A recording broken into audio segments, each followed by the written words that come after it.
پیارے دوستوں، آج ہم آپ کو قرآن کی اس آیت کے بارے میں بتائیں گے کہ جس آیت کو قرآن کی سردار کہا جاتا ہے۔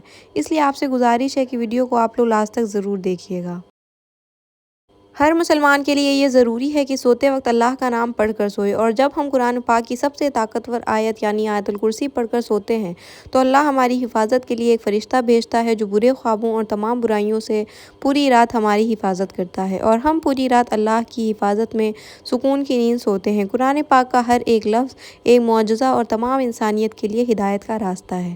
لیکن قرآن میں کچھ آیات ایسی بھی ہیں جو اپنے اندر موجود خصوصی کی وجہ سے ایک اہم مقام رکھتی ہیں۔ قرآن میں آیت الکرسی کی وہ مقام حاصل ہے جس میں اللہ کی حکیمیت اعلیٰ کا بہترین خلاصہ موجود ہے، اور جس کی بنا پر یہ آیت قرآن کی سب سے بڑی اور سب سے اہم آیت تسلیم کی جاتی ہے۔ حضرت علی رضی اللہ تعالیٰ عنہ نے فرمایا کہ قرآن کی سردار آیت الکرسی ہے۔ جب ہم اس آیت میں موجود مقصد کو تلاش کرتے ہیں تو ہمیں معلوم ہوتا ہے کہ اللہ نے ہم پر کتنی نعمتیں نازل کی، تو ہمیں اللہ تعالیٰ کے سامنے سجدہ کر کے اس کا شکر ادا کرنا چاہیے۔ لیکن بعض دفعہ ہم اپنی مصروف زندگیوں میں اتنا کھو جاتے ہیں کہ ہم اپنے ارد گرد اللہ کی نعمتوں کو نظر انداز کرنا شروع کر دیتے ہیں، لیکن کہیں نہ کہیں ہماری ناشکری دل کے اندر یہ خالی پن محسوس ہونے لگتا ہے کہ ہم جو کچھ بھی کر رہے ہیں یہ اللہ کے حکم اور اس کے فضل کے بغیر ممکن نہیں، تو ہم اس کا شکر ادا کیوں نہیں کرتے؟ اگر کہیں یہ تمام نعمتیں اللہ نے ہم سے واپس لے لی تو تب ہمارا کیا حال ہوگا؟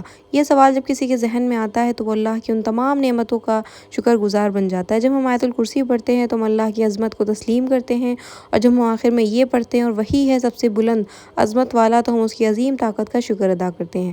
حدیث پاک میں آیت الکرسی کو قرآن کی سب سے افضل آیت قرار دیا گیا ہے۔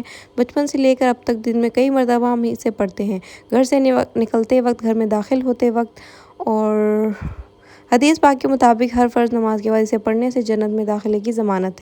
جو شخص اسے صبح پڑھے شام تک اللہ کی حفاظت میں رہتا ہے، اور شام کو پڑھنے والا صبح تک حفاظت الہی میں رہتا ہے۔ روایت میں ہے کہ اس اکیلی آیت مبارکہ کے نزول کے وقت 30,000 فرشتے اور بعض روایت کے مطابق 70,000 فرشتے اترے تھے، جس سے اس کی شان ظاہر ہوتی ہے۔ حدیث پاک میں ہے کہ نبی کریم صلی اللہ علیہ وسلم نے فرمایا کہ معراج کی رات میں مجھے 3 نور دکھائی دیے۔ پوچھنے پر پتہ چلا کہ ایک آیت الکرسی، دوسرا سورہ یاسین اور تیسرا سورہ الکوثر کا نور ہے۔ میں نے جب آیت الکرسی کے متعلق سوال کیا تو اللہ تعالیٰ نے فرمایا، جو اس کا پڑھنے والا ہوگا وہ میری زیارت ضرور کرے گا، خواہ اس نے ایک ہی بار تلاوت کی ہو۔ اللہ اکبر۔ حضرت علی رضی اللہ تعالیٰ عنہ سے مروی ہے کہ نبی کریم صلی اللہ علیہ وسلم نے فرمایا کہ جس نے آیت الکرسی اپنے گھر میں تلاوت کی تو 30 دن تک اس کے گھر میں شیطان نہیں آ سکتا، اور 40 دن تک جادوگر کا جادو اثر انداز نہیں ہو سکتا۔ آیت الکرسی کی پہلی آیت کا اختتام اللہ کے 2 خوبصورت ناموں پر ہوتا ہے، یعنی الحی اور القیوم، یعنی وہ ذات خود اپنے بل پر قائم اور سب کو قائم رکھنے والی اور سب کو سنبھالنے والی ہے۔ اب حیرت انگیز بات یہ ہے کہ اس پہلی آیت کے پہلے جملے کا اس کے آخری جملے کے ساتھ ایک گہرا تعلق ہے۔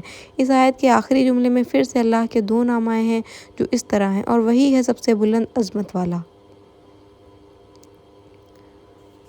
اب اس آیت کے 8ویں جملے کو دیکھیں کہ اللہ کیا فرما رہا ہے، اور اسے زمین و آسمان کی حفاظت تھکاتا نہیں۔ اس آیت کا دوسرا جملہ اصل میں اس کے 8ویں جملے کے ساتھ جڑا ہوا ہے، جس میں اللہ یہی فرماتا ہے کہ نیند اور آرام اس کی پیدا کردہ مخلوق کے لیے ہے، اور اللہ نہ سوتا ہے نہ اسے اونگ آتی ہے۔ اب تیسرے جملے میں ذکر ہے جو کچھ آسمانوں میں ہے اور جو کچھ زمینوں میں ہے سب اسی کا ہے۔ اس آیت میں اللہ فرماتا ہے کہ جو کچھ آسمانوں میں ہے اور جو کچھ زمین میں ہے سب اسی کا ہے، یعنی وہ ہر چیز کا جو اس نے پیدا کی اس کا مالک ہے۔ اب اس آیت کے 7ویں جملے میں اللہ فرماتا ہے اس کی کرسی میں سب آسمانوں اور زمین سمائے ہوئے ہیں۔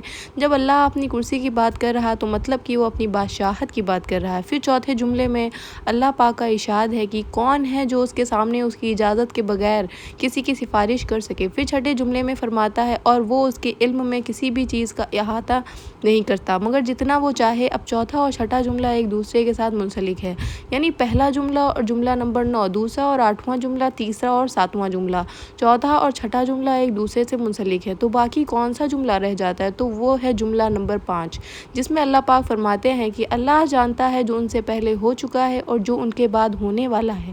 یہ جملہ اس آیت کے بالکل درمیان میں ہے، جس سے پہلے اور جس کے بعد جو کچھ بھی اللہ نے بیان فرمایا اس کے بارے میں اس 5ویں جملے میں فرمایا کہ وہ سب جانتا ہے اور اس سے کچھ بھی چھپا نہیں۔ اب اللہ کے سوا ایسا کون کہہ سکتا ہے؟ بے شک قرآن اللہ کے الفاظ ہیں جس کی ایک ایک آیت ہمارے لیے ہدایت کا راستہ۔ اللہ تبارک تعالیٰ ہم سب کو قرآن کریم سمجھ کر پڑھنے والا اور اس پہ چلنے والا بنائے۔ پیارے دوستوں، آیت الکرسی منہ زبانی یاد کر لیں اور گھر سے نکلنے اور گھر میں داخل ہونے کے وقت ضرور پڑھیں۔ اس سے آپ کے اوپر جو پریشانیاں ہیں یا آنے والی ہیں انشاءاللہ دور ہو جائیں گی۔ اگر یہ ویڈیو آپ کو پسند آئی ہے تو لائک ضرور کر دیجیے گا۔ ملتے ہیں کسی اور نئی ویڈیو میں۔